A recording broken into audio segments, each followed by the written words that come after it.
Olá, estamos iniciando mais um bate-papo do NC e a temática desse bate-papo será sobre Novembro Azul, todos na luta contra o câncer de próstata. Queremos dar as boas-vindas à doutora André Reis, que se disponibilizou para estar conosco, conversando sobre esse tema que é tão tratado mundialmente, principalmente neste mês de novembro.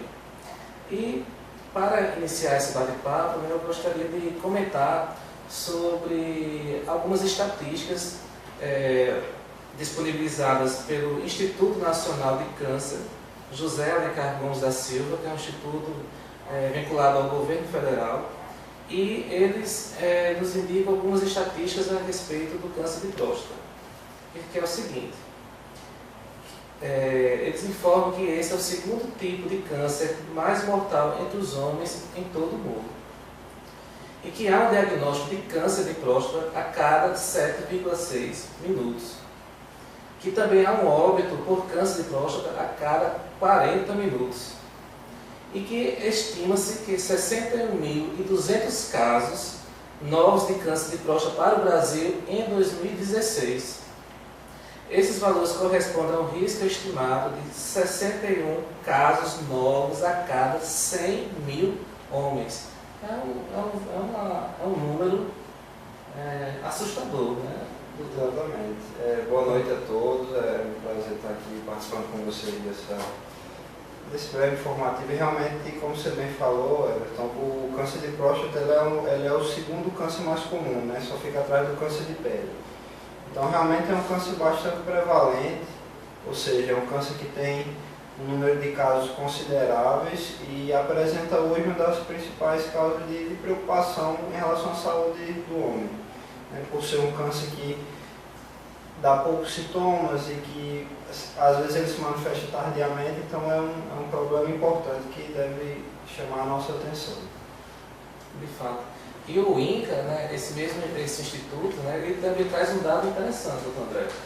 Diz o seguinte, que é o mais incidente em homens em todas as regiões do país, com 95 em cada 100 mil na região sul, 67 casos dentre 100 mil habitantes na região centro-oeste, na região sudeste 62 casos, na região nordeste 51 e na região norte 29 casos a cada 100 mil habitantes. Então a gente percebe que na região sul, centro-oeste, nas regiões mais desenvolvidas do país, parece que há um acometimento maior de casos de homens com câncer de próstata. Exatamente. Esse número vem crescendo, na verdade, nos últimos anos. Desde 2010 esse número vem aumentando até por conta do diagnóstico precoce também, mas é um câncer que ele não tem muita relação com o nível socioeconômico, por isso ele acaba se igualando nas demais regiões, seja Nordeste, Sudeste, independente dessa questão do desenvolvimento da região em si. Ok. E para doutor André, enriquecer nosso bate-papo, a gente fez um contato com alguns cidadãos aqui da cidade de João Pessoa, em que eles têm algumas perguntas a fazerem, dúvidas deles do dia a dia, de preocupações, de inquietações deles, e a gente gravou alguns vídeos que eles estão fazendo essas perguntas. Certo? A gente vai soltar um vídeo a cada um e, na medida do possível, a gente vai aqui respondendo. Então, o primeiro vídeo, deixa eu olhar aqui no monitor. Doutor, o que causa o câncer de próstata? Então, não existe um fator isolado que esteja relacionado com o câncer de próstata. Por exemplo, no câncer de pulmão, o principal fator seria o cigarro, o tabaco. No caso do câncer de próstata, não existe esse fator específico. Existe algum conjunto de fatores que podem predispor a doença. Por exemplo, o principal, o mais observado é a idade avançada, ou seja, o câncer de próstata é uma doença de idosos. À medida que a idade avança, a chance de se ter câncer de próstata aumenta. Por exemplo, é uma doença mais comum em pacientes de raça negra. Então, a pessoa que ela tem raça negra, ela tem mais chance de também desenvolver o câncer de próstata.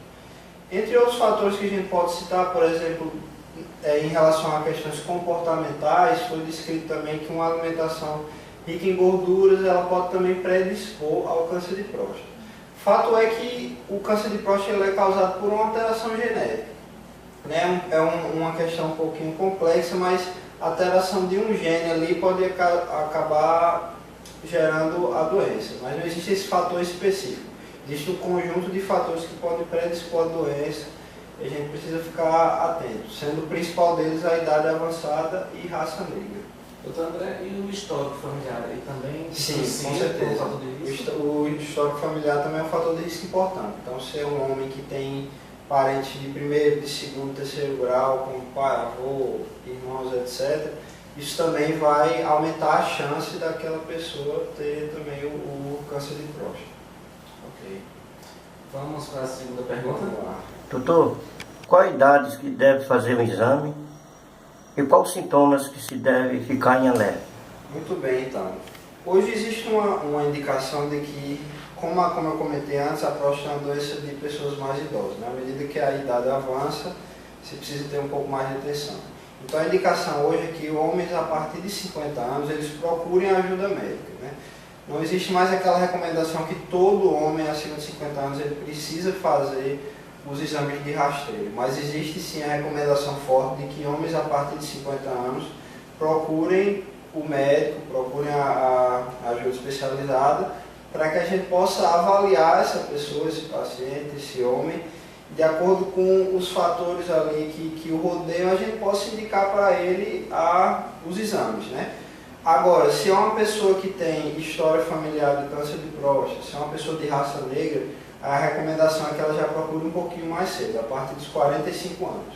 E para a população geral, a partir dos 50, né, para os homens em geral, a partir de 50, é recomendado que eles procurem ajuda médica para que a gente possa individualizar o caso dele, a gente possa estudar, entender como é que ele se coloca, né, no meio dessa questão e que a gente possa então indicar os exames. Mas seria essa idade. Homens em geral a partir de 50 e homens de raça negra e com história familiar de câncer de próstata a partir dos 45 anos. Então, como você bem colocado essa pergunta, porque realmente uma coisa interessante de se comentar é que o câncer de próstata realmente, na grande parte dos casos, ela é uma doença sintomática. Né? Ou seja, quando a doença está numa fase inicial, geralmente o paciente não apresenta nenhum sintoma. Então, quando vem apresentar sintomas, geralmente isso já é um indício de que a doença já está avançada. Mas quais seriam esses sintomas? Um dos principais sintomas é a hematúria. O que seria a hematúria? A presença de sangue na urina. É só o câncer de próstata que dá hematúria? Não, várias outras doenças podem ocasionar isso. Mas a hematúria é um sintoma descrito. Um outro sintoma é a dificuldade de urinar. Como seria essa dificuldade? O paciente vai começar a apresentar, por exemplo, jato de urina fraco. Ele vai começar a apresentar aquele jatinho fraco, aquele jato intermitente, ou seja, ele urina um pouquinho, depois urina mais, aquela urina cortada. Né? E ele vai sentir aquela sensação de que a bexiga dele não está completamente vazia. Né? Aquela sensação de que ele precisa urinar mais, e sempre que ele vai urinar ele não consegue essa plenitude pós-miccional. Né? Esses são dois sintomas importantes. Um outro sintoma que ele é comum a todos os tipos de cânceres é a perda de peso. O paciente ele começa ali a apresentar uma perda de peso importante, não justificável, ou seja, o paciente ele não está em dieta, ele não está em atividade física que justifique essa perda de peso. Então, se ele começa a apresentar uma perda de peso importante associada à hematúria, associada à disfunção urinária, isso tudo pode sinalizar um câncer de próstata. Esses são os sintomas mais comuns. Né? E pode existir também presença de sangue no esperma, né? Porque a próstata está diretamente relacionada à produção do líquido espermático, então pode também acontecer isso, mas os mais comuns seriam a hematúria e a dificuldade de urinar. Né? A disúria, que é a ardência urinar, também pode estar presente. Mas são sintomas que não acontecem só no câncer de próstata, acontecem em várias outras doenças. Então por isso é importante que o homem ele procure ajuda médica. Né? A gente sabe que o sexo masculino tem uma certa resistência a buscar o médico, ainda querendo ou não, existe esse preconceito. de que homem, não vou para médico, essa coisa, mas é importante que se existe algum sintoma que se procura ajuda médica para que a gente possa esclarecer do que se trata. Verdade. E você tocou numa questão interessante do preconceito do paciente, do homem, procurar ajuda médica. Isso a gente também percebe na clínica, né, na psicologia. Eles também têm esse preconceito, né, de buscar ajuda para a sua saúde mental. Assim, buscar ajuda para a sua saúde mental. Né, buscam não se prevenir, né, e tem mais uma reação daquilo que está já lhe acometendo, né, lhe adoecendo. Então isso que você tocou muito interessante, porque ele tem um preconceito, o homem em si, existe esse preconceito generalizado em buscar ajuda, em se reconhecer que preciso de um apoio, eu preciso procurar um médico, eu preciso procurar um psicólogo, eu preciso me ajudar, né, e buscar a ajuda dos profissionais. Então também colocar essa questão do preconceito que existe em busca da sua saúde, né? Até mesmo porque o mês de Novembro Azul dá ênfase à questão do câncer de próstata, mas está relacionado com a saúde integral do homem, envolvendo também os aspectos psicológicos, né? Depressão, ansiedade, o homem como um todo, sua saúde mental, sua saúde física também. Com certeza.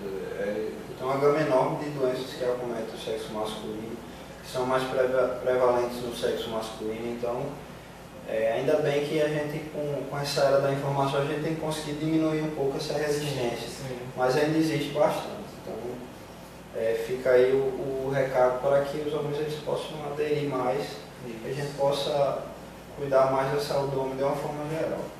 Isso, exatamente. Doutor, tem mais uma pergunta, a gente vai ouvir agora. Olá, doutor.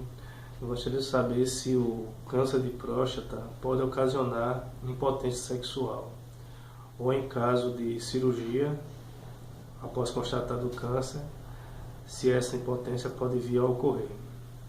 Obrigado.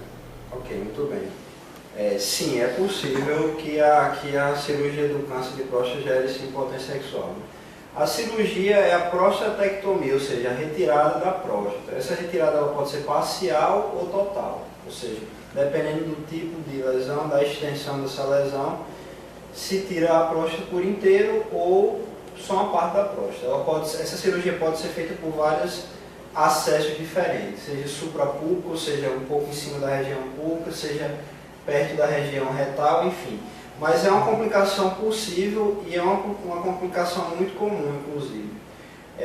Grande parte dos pacientes tem como complicação a impotência sexual. Né? Uma outra complicação importante é a incontinência urinária, ou seja, a pessoa perde um pouco aquele controle da urina.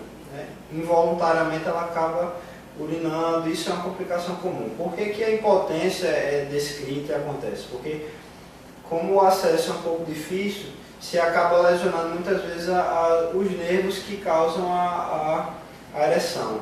Né? Então, é bem comum. E principalmente depois dos 2 meses, os 2 meses pós-operatórios é que é mais comum ainda. Isso naturalmente pode ser revertido, mas muitos homens eles ficam com essa impotência realmente para sempre. Aí a gente teria que adicionar outros tipos de tratamento se ainda é um homem sexualmente ativo ou não. A questão é que isso na prática acaba não tendo muita importância porque geralmente são homens mais velhos, que já não tinham ereção de forma natural. Mas, de qualquer forma, é uma complicação possível e, além disso, é uma complicação comum. Entendi. E, culturalmente falando, doutor André, a questão da sexualidade, né, do homem, isso carrega nele um aspecto, né, emocional bastante positivo, né, de virilidade, e isso emocionalmente afeta bastante. Então, como esse repasse da informação do diagnóstico para ele é feito um tratamento multidisciplinar, com psicólogos, enfim, com outras profissionais, né, para lidar com essas questões emocionais do paciente. A impotência sexual como um todo, né, não só essa causada como consequência da cirurgia, realmente é uma situação que mexe com a questão psicológica do homem, Mas se você comparar as duas situações, o câncer e a impotência sexual é uma coisa que não mata, né? O câncer mata. Então, digamos assim, dos males, esse é de fato o menor. E ele tem tratamento, né? A impotência sexual, por mais que o homem ele se sinta que perdeu a sua virilidade, ele sinta que já não é mais a mesma pessoa nesse sentido, isso é uma situação normal, é uma complicação possível, então a gente explica isso para o paciente, como você bem falou, é necessária uma abordagem multidisciplinar, para que a gente trabalhe isso com ele, a gente prepare, alerte ele sobre esse risco, e que se caso aconteça a gente trata, a gente cuide tanto da parte psicológica, a gente entra com alguma medicação caso seja necessário, existe um leque de opções terapêuticas para a impotência sexual, e a gente pode alcançar realmente a reabilitação sexual desse homem, digamos assim. O que é importante é que ele não desista do tratamento por conta disso, porque o câncer de próstata é muito mais grave, infinitamente mais grave do que a impotência sexual. O câncer de próstata pode tirar a vida desse homem, a impotência sexual não. É uma coisa que a gente pode acabar achando uma solução para isso. Daí, talvez a importância do acolhimento e do apoio do parceiro ou da parceira, né, desse paciente. Né, no acolhimento, no apoio psicológico ao seu parceiro, né, mostrando outras possibilidades, né, que vai além da questão da virilidade ou da sexualidade. Com certeza, é importante trabalhar o casal como um todo para que os dois entendam que isso é um risco que vale a pena correr e que caso aconteça é uma coisa que pode ser trabalhada. Ok. Vamos ver uma próxima pergunta? Doutor, existe outro exame mais eficiente que o toque? Então, o exame de toque ele é um exame de rastreio. O que seria isso? É um exame que ele visa diagnosticar, digamos assim, não seria na verdade nem diagnosticar, seria sinalizar que existe a doença antes dessa doença ela estar de fato presente. Né? Então, o exame de toque é um dos melhores exames para rastreio, né? Só que ele geralmente não é feito de forma isolada, ele é feito com a questão do PSA. Né? O que seria o PSA? O PSA é o antígeno específico prostático. Né? Digamos assim, uma substância que é secretada pela próstata e sinaliza ali para a gente se tem alguma coisa de errado com a próstata. Então, a melhor forma da gente rastrear câncer de próstata é o PSA mais o toque retal. Um complementa o outro. Um sem o outro, ele não tem, digamos assim, não tem um valor tão bom quanto se eles estiverem juntos. Então, o PSA ele diz para a gente um valor de que tem alguma coisa errada e com o toque a gente consegue ver como é que está aquela próstata. Se ela está irregular, se ela está crescida, se tem alguma coisa alterada com ela. E com esse conjunto de dados a gente parte para a confirmação diagnóstica que é dada através da ultrassom transretal com biópsia. Né? Ou seja, a gente introduz um transdutor pelo reto, o paciente a gente consegue ver a próstata e a gente tira um pedacinho daquela próstata para fazer a biópsia, né? O estudo anatômico patológico. Então esse exame, a ultrassonografia com biópsia, é o exame de diagnóstico definitivo do câncer de próstata, mas o toque e o PSA são perfeitos para rastreio, o que a gente melhor tem hoje em dia à disposição. O resultado desse conjunto de dados, ele é demorado? Não, é tranquilo. O PSA hoje em dia é um exame que é fornecido pelo Ministério da Saúde, pela República, então todo mundo tem acesso, né? É um exame rápido. O PSA, o toque retal também, é uma coisa que é feita no consultório, na própria consulta, então o médico ele já tem ali o que ele precisa saber nesse momento, e com esses dados ele já consegue direcionar o paciente, se é necessário fazer uma ultrassom, se não, e junto com outros parâmetros clínicos a gente já consegue entender melhor. Mas são coisas de fácil acesso, não demora muito para conseguir, então está cada vez mais fácil a gente rastrear para o cliente. Temos mais uma pergunta, né, um cidadão. Doutor, o câncer de próstata, ele espalha para os outros órgãos? Ok, então essa questão de espalhar para os outros órgãos são as conhecidas metástases, né? Podem acontecer também no câncer de próstata. O que seria a metástase, o que seria esse espalhamento, digamos assim? À medida que o câncer vai crescendo e vão sendo formadas ali novas células cancerígenas, essas células elas podem cair na corrente sanguínea ou na circulação linfática, né?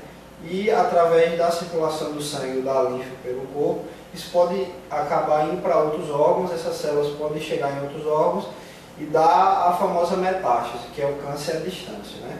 A metástase geralmente é um sinal de que o câncer já é uma doença avançada e que já é uma doença complicada. Por quê? Porque se a gente tira o câncer do lugar de origem, por exemplo, se a gente retira o câncer de próstata, esse paciente ele ainda tem câncer à distância. Então, teria que ser feita uma radioterapia, uma quimioterapia, e geralmente são situações mais complicadas. Mas, sim, o câncer de próstata pode se gerar metástase à distância.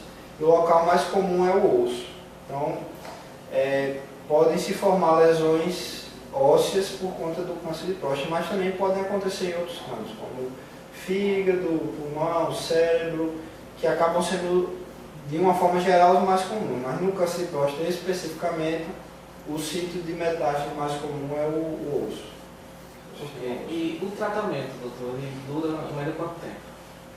Então, depende da abordagem, né? Se for um tratamento quimioterápico, radioterápico, esse tratamento tem uma duração aí, geralmente de meses, né? Dura entre 3 a 6 meses. E a cirurgia, alguns casos que a doença ainda está no começo, que é bem localizado, às vezes consegue fazer uma cirurgiazinha rápida, uma prostatectomia parcial, e em questão de um mês o paciente já está completamente recuperado, né? Só é necessário que ele fique sendo revisado periodicamente, isso também varia de cada caso, para se acompanhar essa questão se ainda tem doença, se precisa ser feito mais alguma coisa, mas geralmente dura entre 3 a 6 meses, de uma forma geral. Daí também a importância de, durante esse tratamento, estar também participando de um tratamento psicológico, de um apoio psicológico, não só o paciente, como aquele que está o acompanhando. Sim. Precisa ter uma boa adesão ao tratamento, porque esse tratamento, muitas vezes esse paciente ele vai ter que ficar sendo revisado, e como a gente comentou anteriormente, pode acontecer uma complicaçãozinha, como a incontinência urinária, como a impotência sexual, então tem que ter uma boa aderência, e a questão multidisciplinar é muito importante nesse sentido. Doutor André, estamos já se aproximando do final do nosso bate-papo e espero que quem estiver assistindo esteja gostando e possa dar uma curtida. E para ir finalizando, doutor André, queria saber assim, o que é que você poderia dizer para os homens, para eles buscarem ajuda desde cedo e buscar mais informações e diminuir esse preconceito e cuidar melhor da sua saúde? Como a gente comentou antes, existia muita resistência do homem de procurar ajuda médica, né? Diariamente a gente está tendo pacientes do sexo masculino que verbalizam para a gente: eu odeio médico, eu só vou para o médico quando eu estou precisando. Isso mostra para a gente como é essa realidade. Graças à informação que a gente tem tido muito disseminada hoje, isso tem diminuído, mas ainda existe, né? Então fica a recomendação de que o homem procure ajuda médica cedo, né? Que ele procure essa ajuda preventiva, né? Ou seja, que ele não procure o médico só quando ele está sentindo alguma coisa, né? A gente, com a questão do SUS, a saúde básica, a gente tem os postos de saúde com ajuda médica disponível para essas pessoas irem, procurarem ali fazer os seus exames periódicos, suas consultas periódicas. Então fica essa recomendação, até para desmistificar um pouco essa questão já que a gente está falando do câncer de próstata, desmistificar um pouco essa questão do toque retal, por exemplo. Muitos homens ainda têm preconceito em relação ao toque retal, acham que isso é uma coisa que tira a sua virilidade, mas isso é uma coisa que é um conceito ultrapassado, totalmente ultrapassado. É um exame tranquilo de se fazer, é um exame rápido de se fazer. O médico que tem experiência, ele vai fazer esse exame aí rapidinho, em 5, 10 segundos ele já fez. E é uma coisa que pode salvar vidas e não vale a pena os homens de forma geral ficarem se prendendo por um conceito desse que já vem sendo desmistificado, né? Mas a recomendação para os homens de forma geral é que eles procurem ter hábitos de vida saudável, né? Não consumir bebida alcoólica, não fumar, atividade física, porque a atividade física não só para o câncer de próstata, mas para uma série de outros fatores é importantíssimo. Então, ter uma alimentação balanceada, como a gente comentou também no começo, uma alimentação gordurosa, uma alimentação rica em gordura, ela pode também predispor ao câncer de próstata. Então, ter uma alimentação balanceada, né? Atividade física, não consumir bebida alcoólica, não fumar. Então, ter esses cuidados desde cedo, né? E à medida que for chegando a uma certa idade, e procurando ajuda médica para que a gente possa ver desde cedo se tem algum problema e que a gente possa intervir num estado, digamos assim, precoce. A gente intervindo num estado precoce, a gente consegue ter um resultado muito melhor. Como já vi uma frase, né? Um toque pela vida. Exatamente. Um toque. Eu encorajo todos os homens a, de acordo com a situação, procurar fazer o toque, porque é tranquilo, como eu falei, não tem problema nenhum. E caso o homem ele sinta essa pressão de fazer, ele se sinta de alguma forma desmotivado, existe aí, como a gente vem comentando, a equipe multidisciplinar, os psicólogos e psicólogos podem ajudar isso aí também, encorajar ele, fazer ele entender que não tem nada a ver. Desmistificar essa Exatamente. questão, né? Aceitar, né, o momento e encarar de forma mais resiliente, de forma mais positiva, em busca, né, da sua saúde. E você que está nos assistindo, se você quiser fazer alguma pergunta, você pode mandar um e-mail para contato@plenocepsicologia.com, que nós direcionamos o e-mail para o Dr. André Reis, que ele gentilmente irá responder a cada pergunta que for feita por cada um de vocês. Dr. André, em nome da PlenoC, eu quero agradecer a sua presença, de ter aceitado gentilmente o nosso convite para tratar desse assunto tão importante, que vai além de um problema de saúde física, né, mas uma saúde do homem como um todo, né, a saúde mental, a saúde física, a saúde integral do homem.